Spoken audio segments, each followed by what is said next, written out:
धूप, दीप, नैवेद्य, आरती, पुष्पन की वर्षा, 56 भोग, 3600 व्यंजन। बिन तुलसी हरि एक नभो, तुलसी महारानी, नमो नमो हरि की पटरानी। बिना तुलसी की पूजा के कार्तिक मास का हमें संपूर्ण फल नहीं मिलता, क्योंकि भगवान श्री कृष्ण को अत्यंत प्रिय है तुलसी, और तुलसी के बिना भगवान श्री कृष्ण भोग भी स्वीकार नहीं करते, चाहे हम 56 प्रकार के भोग बनाकर उन्हें अर्पित कर दें। तो ऐसे में भगवान श्री कृष्ण का जो इतना प्रिय मास है कार्तिक मास, इसमें तुलसी की पूजा भी उतनी ही आवश्यक मानी गई जितना कि भगवान श्री कृष्ण की पूजा। तो आज की वीडियो में मैं आपसे शेयर करने वाली हूँ कि कार्तिक मास में तुलसी की पूजा किस प्रकार से करें कि भगवान श्री हरि विष्णु और तुलसी दोनों की कृपा हमें प्राप्त हो जाए, संपूर्ण कार्तिक मास का फल हमें प्राप्त हो, और जिस भी कामना से माधुर्य की आप पूजा कर रहे हैं या भगवान श्री कृष्ण की पूजा कर रहे हैं, आपकी वो कामना पूर्ण हो। इसके लिए विशेष क्या करना चाहिए, ये सब पूर्ण जानकारी आपको आज के वीडियो में मैं शेयर करने वाली हूँ। तो वीडियो बहुत महत्वपूर्ण है, पूरा ज़रूर देख लीजिए। अच्छी लगे वीडियो तो लाइक भी ज़रूर कीजिए, क्योंकि देखिए आपके लाइक्स, आपके कमेंट्स में बहुत महत्वपूर्ण होते हैं। यही एकमात्र जरिया है जिनसे मुझे पता चलता है कि आपको ये वीडियो अच्छी लगती है और आपके लिए ये वीडियो उपयोगी है। तो अगर वीडियो अच्छी लगे तो लाइक तो ज़रूर ही किया कीजिए। और अब जानते हैं कि कार्तिक मास में तुलसी की पूजा आपको किस प्रकार से करनी चाहिए। तो देखिए, वैसे तो पूरे वर्ष हम तुलसी की पूजा करते हैं, सुबह शाम दोनों समय पूजा करते हैं। वर्ष भर में ऐसा नहीं है कि हम किसी महीने में तुलसी की पूजा को छोड़ते हैं, मतलब हमेशा ही करते हैं। लेकिन कार्तिक मास में विशेष उसका फल हमें प्राप्त होता है, जो फल हमें पूरे वर्ष भर में नहीं मिलता। पूजा का उससे कहीं ज़्यादा फल मात्र कार्तिक मास में मिल जाता है। इसीलिए कार्तिक मास जो हम तुलसी की पूजा करते हैं, विशेष रूप से संकल्प लेकर करते हैं कि है श्री हरि विष्णु और तुलसी माता, हम पूरे महीने में, पूरे कार्तिक मास में आपकी विधिपूर्वक पूजा करेंगे। आप हम पर कृपा करें।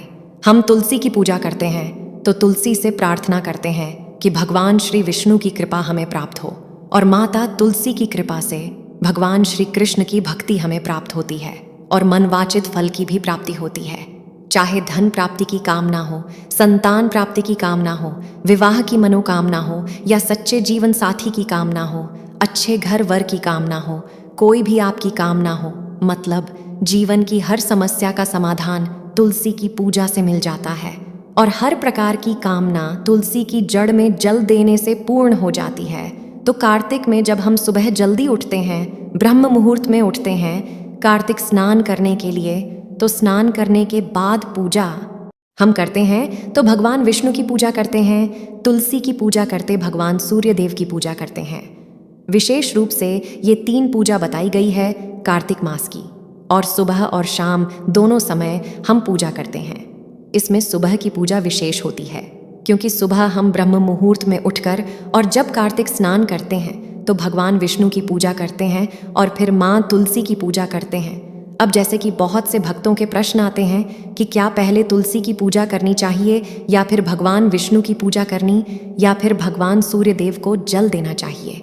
देखिए, जब हम कोई भी पूजा पाठ करते हैं तो इतना अधिक संशय मन में नहीं रखना चाहिए। तुलसी में और भगवान श्री कृष्ण में अंतर नहीं है। आप चाहे पहले तुलसी की पूजा करें या पहले भगवान विष्णु की पूजा करें, एक ही बात है, क्योंकि तुलसी की जड़ में सभी देवी देवताओं का वास माना है। विशेष रूप से जब कार्तिक मास आता है तो सभी देवी देवता तुलसी की जड़ में ही विराजित हो जाते हैं। तो जब हम तुलसी की जड़ में सींचते हैं, तुलसी में दीपदान करते हैं, तो सभी देवी देवताओं की कृपा हमें स्वतः ही प्राप्त हो जाती है, मात्र तुलसी पूजन से। तो आप चाहें भगवान विष्णु की पूजा पहले करें या फिर तुलसी की पूजा पहले करें, कोई फर्क नहीं पड़ता, फल आपको समान ही प्राप्त होता है। ठीक है, तो इस बात को मन से निकाल दीजिए, किस पूजा को पहले करना है। आपको जैसी सुविधा उपलब्ध हो, आप चाहे तो पहले भगवान विष्णु की पूजा कर लीजिए, फिर तुलसी में जल दीजिए, और इसके बाद आप भगवान सूर्य देव को जल दीजिए। आप चाहे तो पहले सूर्य भगवान को जल दे सकते हैं, फिर विष्णु भगवान की पूजा करके तुलसी की पूजा कर सकते हैं। पूजा हमें करना है, बस ये ध्यान रखिए कि फल एक समान ही मिलेगा, ये भी ध्यान रखिए, ठीक है। और अब जानते हैं कि कार्तिक मास में सुबह किस प्रकार से तुलसी की पूजा हमें करनी। देखिए, सुबह के समय आप जल्दी उठ ही रहे हैं, उठकर स्नान कर लीजिए। स्नान करने के बाद आप चाहे तो पहले भगवान विष्णु की पूजा कर सकते हैं, या पहले सूर्य देव को जल्दी ले सकते और उसके बाद तुलसी की पूजा कर सकते हैं, या फिर पहले तुलसी की पूजा भी कर सकते हैं। तुलसी माता की पूजा के लिए आपको चाहिए जल, शुद्ध जल। अच्छा, एक और कार्य आप कर सकते हैं, जैसे कि हम पूरे कार्तिक मास में गंगा जल से स्नान करते हैं, गंगा जल मिश्रित करके स्नान करते हैं। उसी प्रकार से ऐसा कहा जाता है कि अगर हम तुलसी में गंगा जल सींचते हैं, मतलब तुलसी की जड़ को गंगा जल से सींचते हैं, तो मोक्ष की प्राप्ति हो जाती है। हमें ही नहीं, हम पितरों को भी मोक्ष की प्राप्ति हो जाती है। तो गंगा जल तो सबके पास ही होता है। आपको क्या करना है, एक पात्र लेना है, उस पात्र में पहले गंगा जल डालना है, फिर शुद्ध जल से भर दीजिए। ये जल आपको तुलसी की जड़ में सींचना है। इसके बाद चुटकी भर हल्दी तुलसी की जड़ में डाल दीजिए। फिर धूप, दीप, अक्षत, पुष्प इत्यादि जो भी चीज़ें आपके पास हों, उन चीज़ों से माँ तुलसी की पूजा कीजिए। और हाँ, भोग अवश्य अर्पित कीजिए। कोई भी सामग्री आप भोग स्वरूप में अर्पित कर सकते हैं, जैसे कि मिश्री, बद्दासा, शक्कर, गुड़ या फिर कोई फल जो आपके पास उपलब्ध हो। थोड़ा सा वो घर के लिए रख दीजिए और इसके बाद एक दीपक जलाकर तुलसी की आरती कर लीजिए।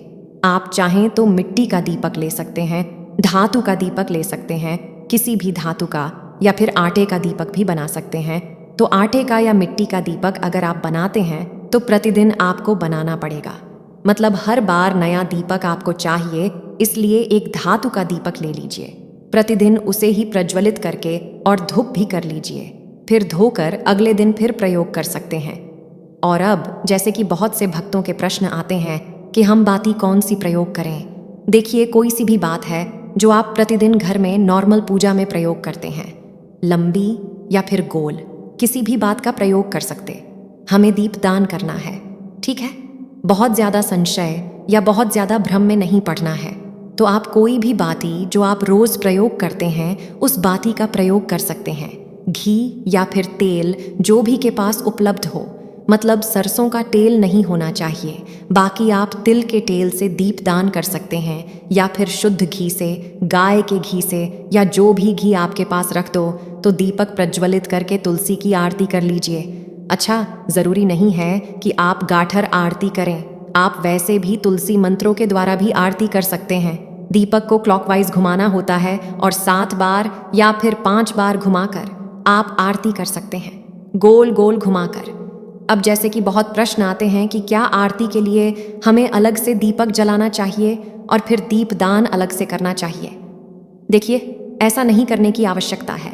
आप सिर्फ एक ही दीपक प्रज्वलित कर लीजिए, उसी से आरती करके उसे ही हम दीपदान देते हैं।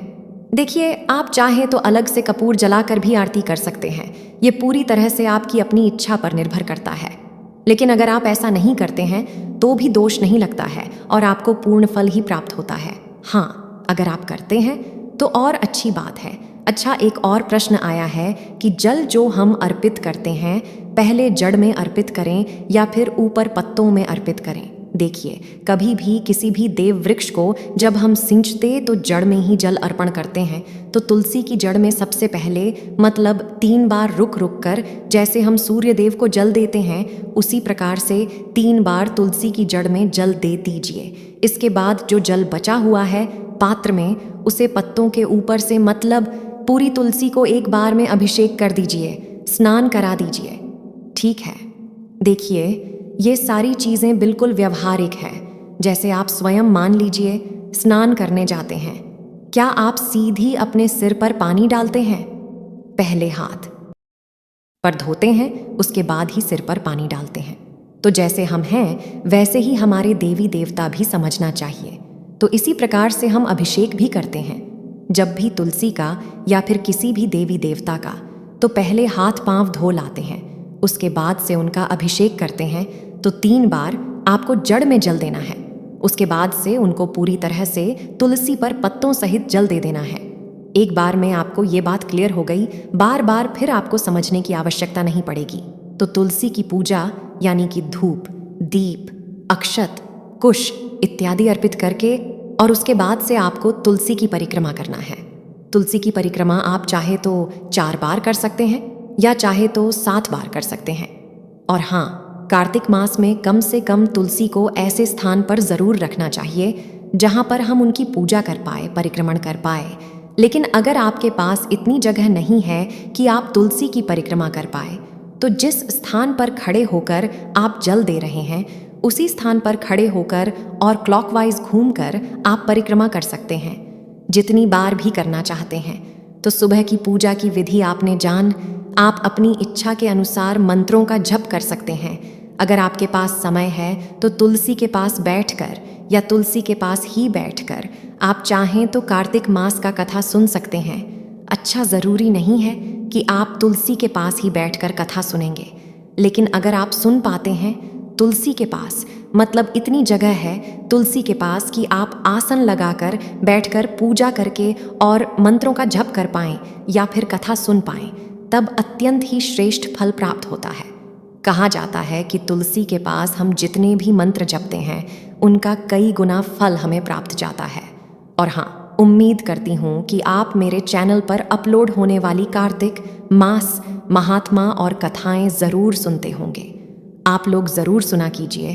और अब बात करें कि शाम को तुलसी की पूजा किस प्रकार से करनी चाहिए, तो देखिए, जब शाम की पूजा होती है तुलसी की, उसमें दीपदान, परिक्रमा और मंत्र जल अर्पण कर सकते हैं। शाम को संध्या होने के बाद यानी कि सूर्यास्त होने के बाद जल नहीं अर्पण करना चाहिए। तो शाम की पूजा में सिर्फ आपको दीपदान करना है, परिक्रमा करना है, मंत्रों का जप आप चाहें तो कर सकते हैं और इसके साथ ही आप चाहें तो वहीं बैठकर कथा कहानियां सुन सकते हैं। अच्छा, जैसे कई हफ्तों के प्रश्न आते हैं कि क्या हम शालिग्राम की पूजा तुलसी के साथ कर सकते हैं? जी हाँ, बिल्कुल कर सकते हैं। आप चाहे तो पूरे कार्तिक मास में तुलसी में ही आप शालिग्राम को रख सकते हैं। सुबह शाम दोनों समय उनकी पूजा, तुलसी और शालिग्राम की पूजा एक साथ करने से अनंत गुना पुण्य फल की प्राप्ति होती है। या फिर आप चाहे तो पूजा के समय शालिग्राम और तुलसी को एक साथ रखिए, बाद में शालिग्राम को उठाकर अपने घर के मंदिर में भी कर सकते हैं, जैसे भी सुविधा हो। लेकिन अगर एक साथ आप तुलसी और शालिग्राम की पूजा करते हैं तो इसका फल बहुत प्राप्त होता है। आप अगर सुविधा के अनुसार देख सकते हैं। अच्छा, एक प्रश्न आया है कि क्या सूर्योदय होने के बाद तुलसी में दीपदान नहीं करना चाहिए? देखिए, दीप आप कभी भी प्रज्वलित कर सकते हैं।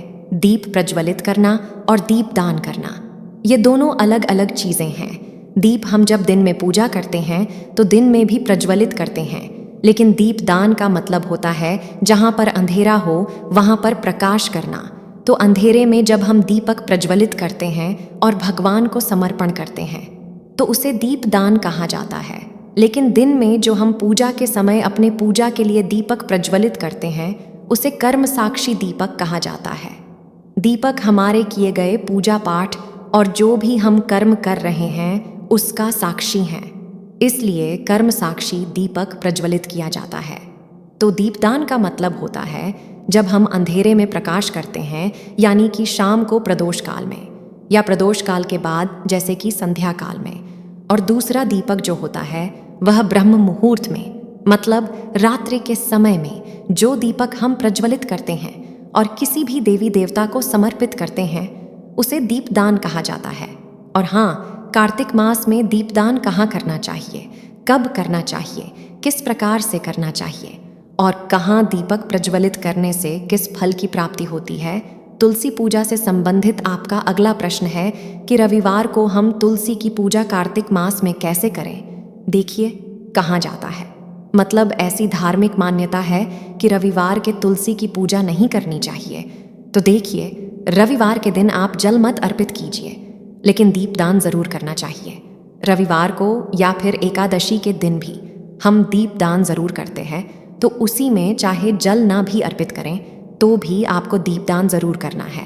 प्रत्येक रविवार को शाम के समय या फिर सुबह दीपदान जरूर कीजिए। और अगला प्रश्न है आपका कि सिंदूर हम कब लगाएं तुलसी में। तो देखिए, कार्तिक मास में देवउठनी एकादशी के दिन तुलसी का शालिग्राम के साथ विवाह कराते हैं और उसके बाद हम उसी दिन सिंदूर लगाते हैं। तुलसी को तब तक तुलसी की पूजा हल्दी से की जाती है या फिर पीले चंदन की जाती है, और शालिग्राम के साथ जब विवाह संपन्न होता है तब हम तुलसी को 16 श्रृंगार अर्पित करते हैं और इसी में सिंदूर इत्यादि सभी चीजें हम अर्पित करते हैं। तो तुलसी की पूजा करते समय किन मंत्रों का जप करना चाहिए?